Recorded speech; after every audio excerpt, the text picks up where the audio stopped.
Okay, let's continue talking about adding and subtracting fractions. And when we're talking about adding and subtracting fractions, we've already talked about LCDs. We're now going to talk about this process of how we're going to add and subtract fractions. And the process of adding and subtracting fractions is pretty simple. We're going to, if necessary, we're going to convert our fractions to equivalents. This is where we're going to use our well-chosen 1.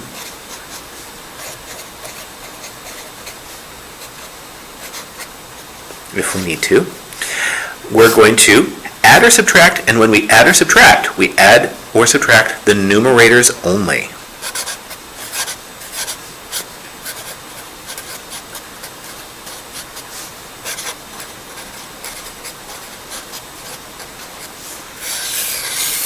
And last but not least, we're going to simplify the result.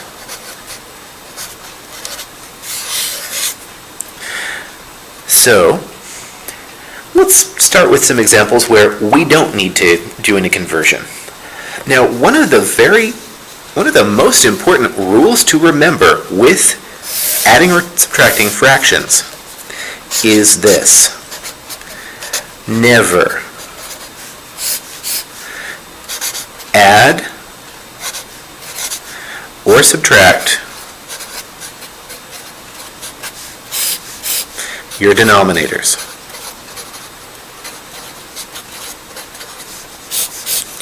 Never add your denominators. If you add your denominators, you will get your answer wrong.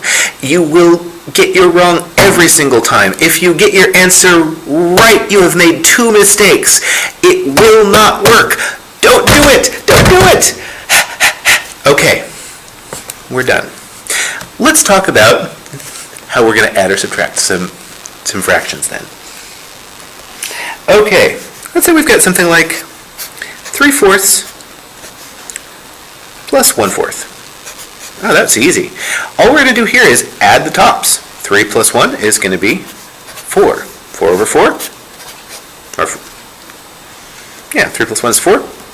Hey, I can reduce that. What happens when I reduce 4 over 4? This thing is just going to turn into 1, just like that. Oh yeah, let's do it again. Let's say we've got something like 9/5 minus 3/5.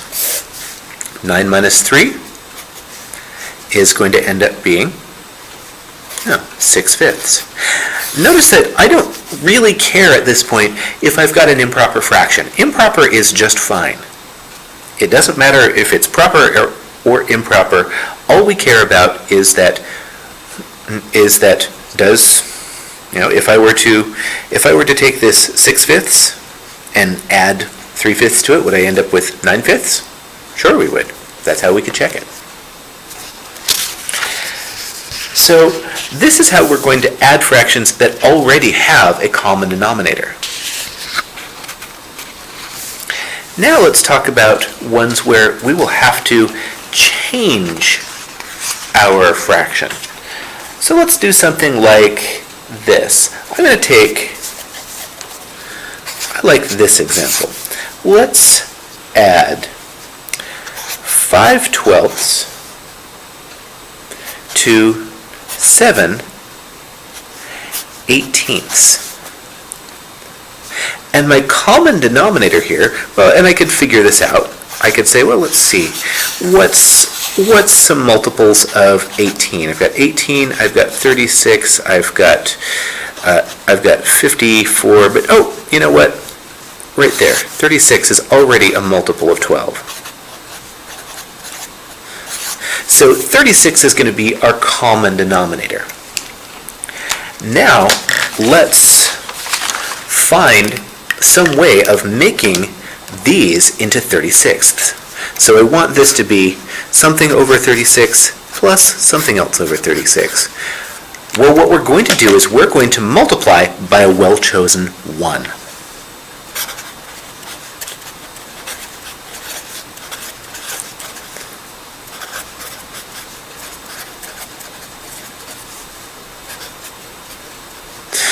remember that anytime we multiply by 1, we leave our essential number unchanged.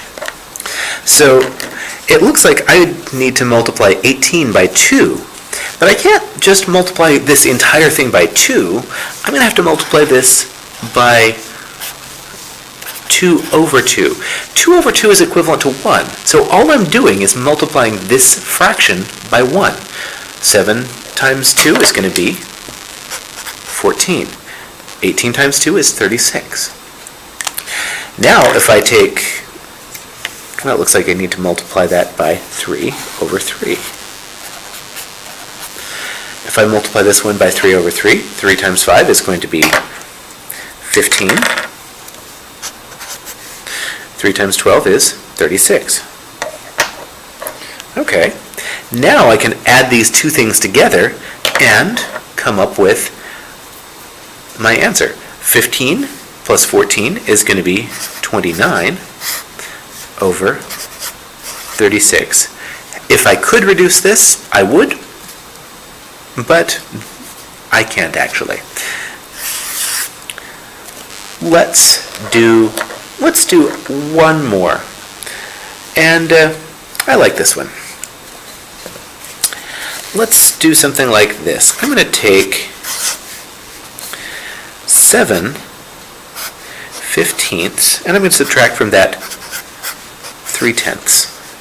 And again, let's think about what my common denominator should be. So here's my little thought bubble over here, and I'll say, okay, let's look at multiples of 10. I got 10, 20, 30. Oh, 30 looks like it's probably a multiple of 15. And 15, 30. Oh, sure enough. So what we're going to do is we're going to convert these to equivalents with 30 as a denominator. Now, I need to multiply this by 1 in the form of 2 over 2. And this one, it looks like I'll need to multiply by 3 over 3. 2 times 7 is going to be 14. No, 14 30ths. 3 times 3 is going to be 9 over 30. Now I can go ahead and subtract these two numbers. 14 minus 9 is going to be 5.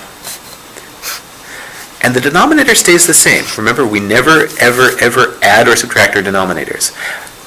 But this time, it looks like I can reduce my fraction. 5 goes into both the top and the bottom. So 5 divided by 5 is 1. 30 divided by 5 is going to be 6.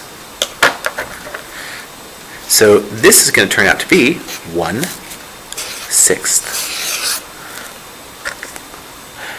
Alrighty. Hope you were able to follow along. Let me know if you have any questions, and I will see you in the next video.